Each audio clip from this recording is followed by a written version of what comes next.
This is the Bryan Hyde Show. Well, hello there, and welcome to the show. Going to be trying a little experiment today.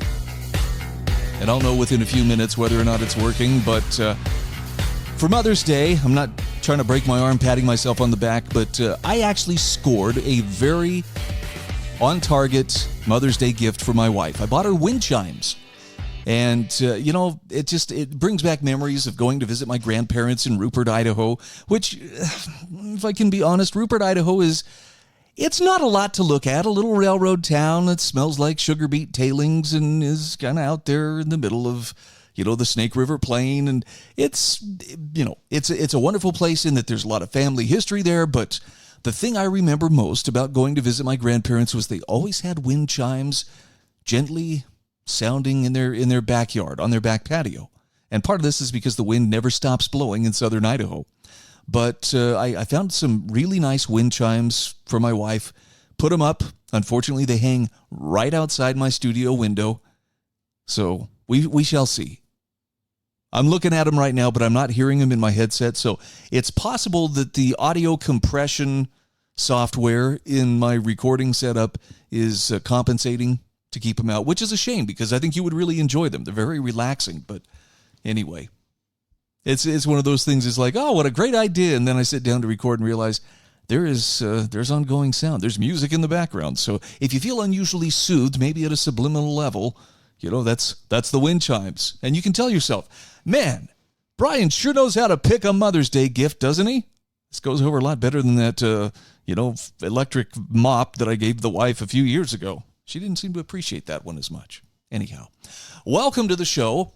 I know I am kind of hit and miss, and I want to just offer a quick explanation. There's a couple of things that have crept up, and we have arrived at a moment in time where I am having to balance taking care of one household and the responsibilities that I do on a day-to-day basis, to provide for my family, as well as being a caregiver for my mom, who is reaching an age where she's got to have a little bit of help on hand. And so I am in the process of setting up a secondary office and recording area in her home. I've been working from her place before. You just haven't known. But it's going to become more apparent from here on because I'm going to have to be there. And I don't say it like, oh, poor me. It's just, this is life. This is one of those complications. Remember how I told you I thought life was going to get easier and more simplified as we went? It doesn't. It gets a little more complicated. The difficulty level seems to ramp up somehow, no matter how many answers I have to what's going on. And one of the things is I'm going to have to work from a remote location, which I already work from home, and I love that, but necessity calls. I've got to step up and do what I can to help here. So I'm a little bit intermittent in getting this thing published. And as a follow-up to, and this is for those of you who have been longtime listeners, I received a message from my friend Amy. So, Amy, I'm responding to you. I'm actually going to send her a link to this show. Amy was asking, where can I find your show? I want to get back into the fight. I feel like it's time I need to stand up. And Amy and I have been friends for a very long time. She was one of my good friends in southern Utah. And, if she's been looking for the show, she's probably gone, that's weird. It's no longer there. Spotify, for some reason, nuked my account here about a month ago. And I still don't know exactly why. I've never been able to talk to a human being. There are plenty of bots that'll chat with me, but none of them will help me. And it just really sounds like they kind of stuck this thing on AI autopilot. Get this, I'm getting notifications for a network that I have not had anything to do with for nearly 5 years. And they're warning me, there are shows on this network that have copyrighted music, and again, none of them are even mine, but we're going to pull these shows off here if you don't, respond to this claim about a possible copyright infringement. Well, isn't that interesting? So, Spotify is apparently on the warpath. I only say this because there's something going on there where clearly something has been unleashed that is trying to throttle back what it considers problematic accounts. And by the way, the shows that it's going after are typically shows that take a little more of a not traditional, not mainstream take which is pretty much everything is fine, and Washington, D.C. is the epicenter of the world, or the universe for that matter. In other words, more principle-driven shows seem to be getting throttled. I wonder why that would be. Oh, well. Anyway, I don't want to sound like I'm complaining, so let's jump right in. Interesting stuff going on all around us. We just weathered a solar storm. I use that term advisedly. I've been following the space weather news for quite some time, as well as suspicious observers on YouTube. And there was a very direct Earth-facing chromatic mass ejection that was launched at us. I think it was Friday. But anyway, people were seeing, the aurora borealis, in some of the northern U.S. states. I don't know if we could have seen it here in Idaho yesterday because last night it was pretty cloudy, so it was hard to see. But I know in Washington State, I was talking to my business partner Russ, and he was saying, "Yep, you could see it. It wasn't real obvious, but you can definitely see there's something going on." So why should that matter? Okay, well, I'm glad you asked. We are experiencing an intense weakening of the Earth's geomagnetic field. And there's electromagnetic protection that is afforded by that field, meaning a lot of the solar rays and protons and stuff that I don't even begin to understand. They don't blast the Earth directly because of our magnetic fields that normally protect the Earth. Well, our geomagnetic field has diminished, and that means that you're starting to see some pretty weird weather patterns. You're starting to see aurora in places where it normally wouldn't be, and this points to something that I know not a lot of people really would like to think about, but it's a disaster cycle that occurs roughly every 12,000 years in this planet's history. And some scientists have begun to talk about this. A lot of them don't. And this is where you can start to get a little bit into a rabbit hole where it's like, well, why don't they talk about it? And presumably, it's because if people knew that there was going to be some kind of major upheaval over which there is no man-made political control. Okay, so all this talk about climate change, if we can just give them enough money and enough power, why they'll change the climate for us. That's why we were sold the whole Green New Deal. That's why we've been sold climate change, and we must all drive electric vehicles, and we must all live in a cave with one set of homespun clothing to save the planet. No. There are some very legitimate changes that are taking place, but they appear to be part of a cycle that plays out, and it's a disaster cycle, just so we're clear on this. Part of this includes polar flip. And if you have been paying attention to, where's the North Pole? Well, I'll tell you this, it's giving Waldo a run for his money. That's where it is. It has been migrating steadily from where we once thought it was at the top of the world. It's somewhere in Siberia at this point, probably undergoing a Ukrainian drone attack, if I know Zelensky. And nonetheless, that polar flip also causes some huge climate changes, tectonic changes in the Earth. Could include crustal shift. And I don't want to get into too much detail because it's going to sound like, boy, you're just trying to scare the crap out of everybody. I'm really not. I'm just pointing out that there's a lot about this planet that we don't control and we don't fully understand. But if you want to check out Suspicious Observers on YouTube, I promise you, Ben Davidson, he's the guy who does the videos for them and does the reports. He seems to know what he's talking about. And he has been correct on a lot of this stuff. And he's saying, I love how he closes his message. It's always eyes open, no fear. And I'm just going to go there. He's talking about have your faith in God. Understand that this is part of the normal cycle of this planet. But we've got some very interesting natural phenomena that's headed our way. And if you want to really, delve into this further, I would say go on X and search up, Earth disaster cycle or something to that effect. And you'll find some very interesting videos from people who are fairly highly placed who'll say, yeah, I have friends who have, top secret clearances. And they wish they could say something, but they have given an oath that they will not divulge, what's going on, or they won't talk about things that are classified. But these people he's talking with, this one journalist in particular, he says, They're desperate.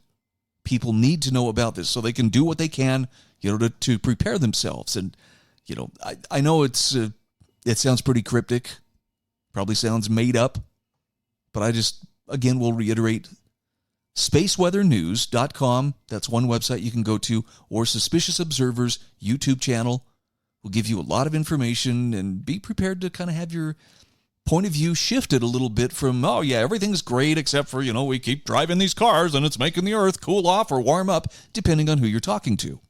So, having said that, let's dive into today's show notes. I did mention that, the drone attack in Siberia, the Russia-Ukraine thing, you do understand. It's not just Ukraine. It is Russia versus NATO, and they've had some pretty deep strikes in Russia, and it just makes you wonder, okay, how long can this go without this being answered? I'm not saying we're on the brink of World War III, but I'm saying we're not getting further away from it either. So it's kind of a interesting time that we live in. All right, having said that, let's talk a little bit about, let's talk first of all about fighting, contention, that kind of stuff.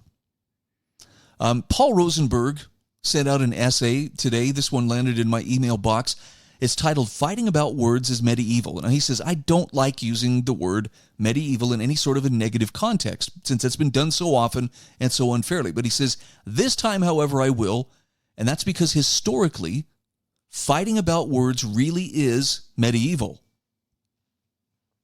Now, what he means is the big intellectual model between Rome and the Renaissance was called scholasticism. And it involved the use of word formulas or syllogisms as well as dialectics to prove or disprove almost anything. Now, it could be elaborate, but word formulas were really at its core, and he says that fact is all that we really need for this discussion. So here's the fundamental pivot of word fights. When you fight about words, you've stopped trying to understand the other person, and instead you're just defending pre-chosen conclusions. Now think about that for a moment when you get into it with somebody either online or in a discussion somewhere. When you're fighting this way, you've pre-committed to a specific result and you've left off communicating. All you're trying to do at that point is you're striving to win. He says it's also worth grasping that word fights deal with abstracts rather than concretes because they address categories rather than realities. So, if rather than fighting about abstracts like words, we remain focused on the real world, the truth of things opens to us, as Bruce Lee put it, if nothing within you stays rigid, outward things will disclose themselves. So, in an odd backward sort of way, Paul says this also brings some good news because it shows us just how quick and creative our minds can be. In a flash, we are able to recognize where a conversation is going and then instantly jump to the end so we can defend it. Honestly, that's rather impressive.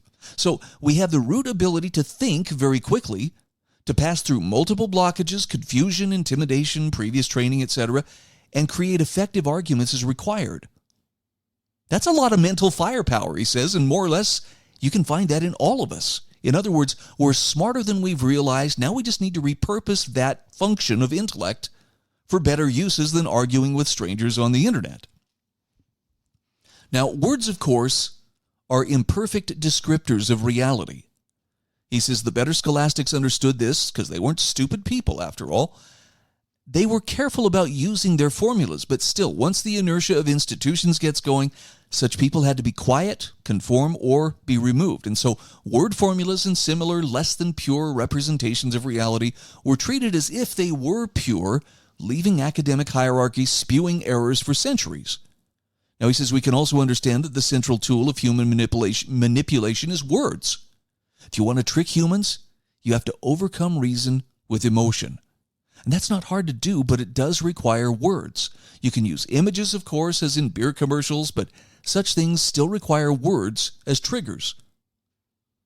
Now, he says you could also likewise attempt to use music, but political music trends to be bastardized music, and it seldom resonates beyond true believers.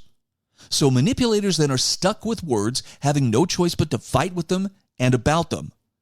And this problem will remain with us as long as people seek safety in larger groups rather than in their own processes. Do you understand what he's saying? That's the herd mentality that he's talking about. That feeling of safety. Well, everybody else pretty much thinks this way, so if I embrace the group think, I fit in because I'm part of them. But you will never really reach your potential until you find the courage to stand on your own feet. He says more and more of us are seeing through this, especially as we recognize horribly manipulative advertising, like you see in social media, that animalistically grabs at every last bit of our mental space. So when we engage in word fights, what we're doing is blocking our best channels of reasoning, our best channels of consciousness.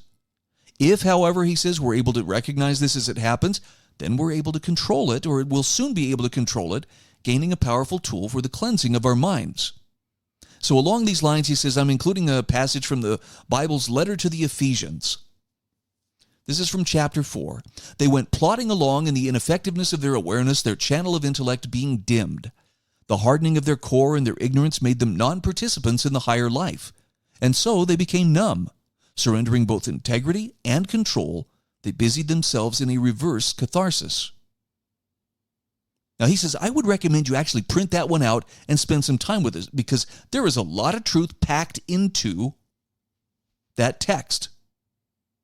But he says, please, let's stop fighting about words. Rather, let's understand what the other person means. Let's focus on what others are trying to communicate, even if they don't get all of the words just right. And I'm going to add an addendum of my own to his message, which I agree with what he's saying here. But I'm also going to point out, you don't have to change your mind. Just to really understand what another person is saying is not meaning that therefore you have to think that way too. You can understand what someone is saying without leaving your own position or abandoning your own point of view. But too often when someone says something with which we disagree, what are we doing? Mentally, we're already, 5 steps ahead in the debate. Well, I got to debate them on this, and we got to make sure that, they aren't getting too many points to win an argument. But again, there it is. It's all about winning and not about what are they really trying to say. I know this is going to be a little highfalutin for some people, but I'm telling you this as someone who used to argue, and loved to argue with people. It just isn't productive. Yeah, it's a good way to flex and, to show off those mental muscles, but it doesn't change people's minds. It doesn't leave them better informed. It doesn't give them something to consider that at a later point might actually cause them to reconsider some of the stances that they have. But if you think about how you have learned and how additional truth has come into your life, doesn't it usually come when someone gives you something, not forces it on you, doesn't twist your arm, admit that it's true, admit that I'm right, but gives you something to ponder, lets you examine it, germinate the idea at its own pace, and eventually maybe it blossoms into an understanding where you say, you know what? I see their point, or I see I'm going to have to change my thinking on this. I'm not trying to turn you into wine and cheese intellectual sitting in some ivory tower somewhere.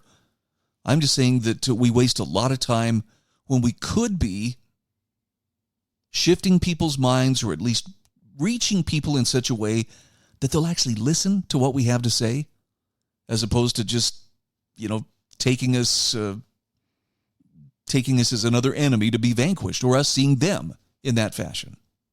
So I'll include this in today's show notes. These are the show notes for June 2nd, 2025 at thebryanhydeshow.com. Also, including an article from the Brownstone Institute. Oh my goodness, this is such a good one from John Tamny.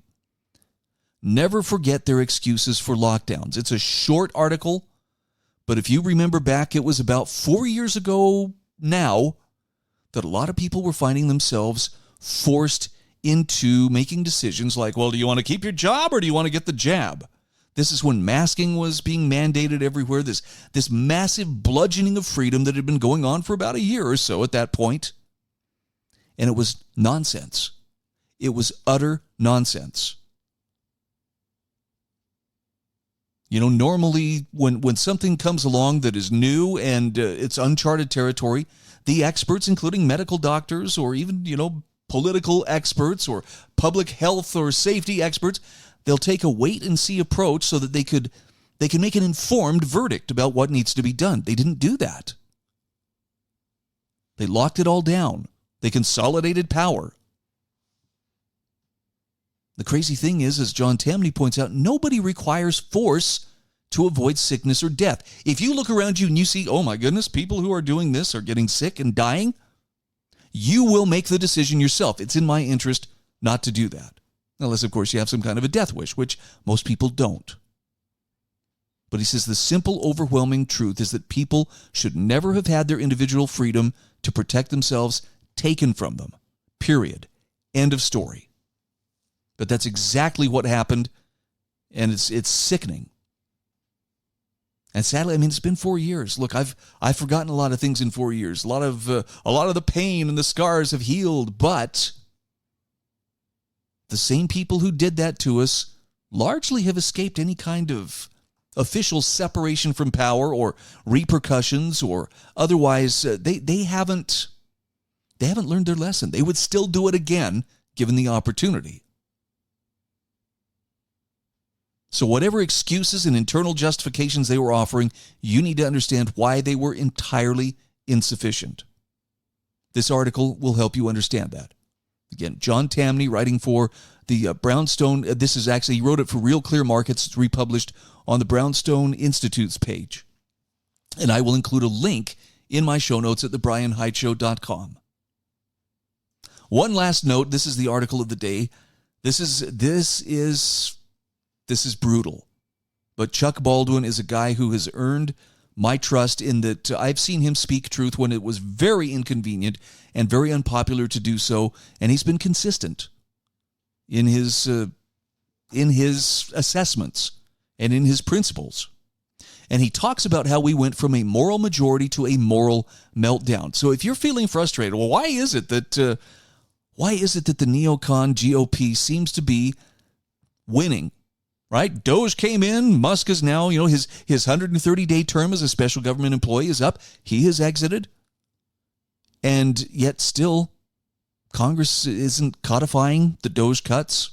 Well, we may do it at some point down the road. 5 years down the road. That's when we need to talk about this. No. And Chuck Baldwin gives us the story behind the moral majority. Do you remember that? Jerry Falwell and the moral majority. He talks about what happened to them. Talked about during the George W. Bush years. I think that was a big shift for a lot of us who were trying to hold our principles and going, what happened, man? The conservative wing, the GOP, they all went in a direction of very authoritarian, we got to fight a global war on terror. Screw your freedoms. Screw the Constitution. It's a blankety-blank piece of paper, said George W. Bush. And the evangelicals, who normally kind of hold the line on right and wrong, now they went along with it. Then you've got people like for instance, former Governor Kristi Noem, now Secretary of Homeland Security. Why was she visiting the Wailing Wall in Jerusalem as a prelude to meeting with Benjamin Netanyahu? See, Chuck is going places that make some people uncomfortable. Wait, are you questioning Israel?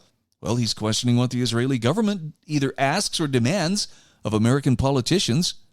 You don't have to hate Jews to say, wow, Israel seems to have a rather unusual amount of control over the U.S. government. I mean, look at it. Look at some of the laws that have been proposed just in this last session of Congress. We want to punish people who come to this country and say bad things about Jews. Okay. Everybody else, I guess, is fair game, but why is it that you can't question Israel, but, you can say whatever you want about Whitey or whatever? Anyway, Chuck breaks down the moral meltdown, and he just says, look, these same evangelicals who worked so feverishly during the 80s and 90s to bring basic human goodness to America are the same ones now cheering the destruction of innocent men, women, and children, including Christian men, women, and children in Gaza and the Middle East. They condone Israel's mass murders. They excuse Israel's mass starvations. They justify Israel's genocide. They facilitate Israel's ethnic cleansing. Nothing about that says, boy, they sure do hate the Jews for that. It's just pointing out that the Israeli government is it's absolutely willing to do whatever it deems necessary. Limits of good and evil be damned to accomplish its goals. And politically, You're not allowed to question that. If anything, this makes the case for why we need to have our own hearts in order, independent of whatever is fashionable politically or even what political faction we may lean toward. If your own heart isn't in order, you're likely going to be carried with the currents and the winds of public opinion or popular opinion. You may find yourself in a place you really never anticipated you would be. Yeah, I'm talking about something that's not exactly easy. And it will sometimes leave you standing alone when you could be in the safety of the herd. But it's still the right thing to do. So, to the extent that I can help you find that, dead reckoning for your moral compass, let's do it. This is the Bryan Hyde Show.